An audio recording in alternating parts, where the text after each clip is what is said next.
अरे अरे विशाल, अरे इतनी रात को तुम, अरे ये हाथ में क्या है? नहीं भैया कुछ नहीं। अरे इतना रो क्यों रहे हो तुम? अरे भैया वो एक्चुअली मैं उसकी शादी से हो क्या रहा अच्छा, हूँ। उसके शादी से हो क्या रहे हो? अच्छा, बहुत रो रही थी भैया आज। वो ना उसकी आंखें कुछ कहना चाहती थी भैया। क्या क्या क्या क्या कहना चाहती थी, जरा मुझे भी बताओ यार। उसकी आंखें ये कहना चाहती थी कि तमन्ना थी मेरी उसके घर जाने की, ओहो, क्या बात, उसके लिए हर सुबह नाश्ता बनाने की। क्या बात है, क्या बात है। तमन्ना थी मेरी उसके घर जाने की, उसके लिए हर एक सुबह नाश्ता बनाने की।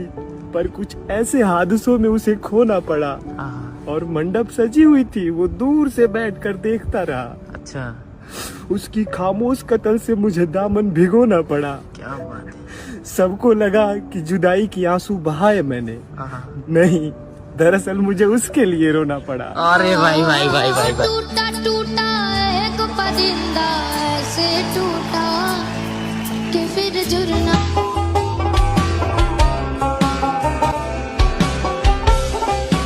ও এক জীবনে এত দুঃখ আমায় কেন দিলি?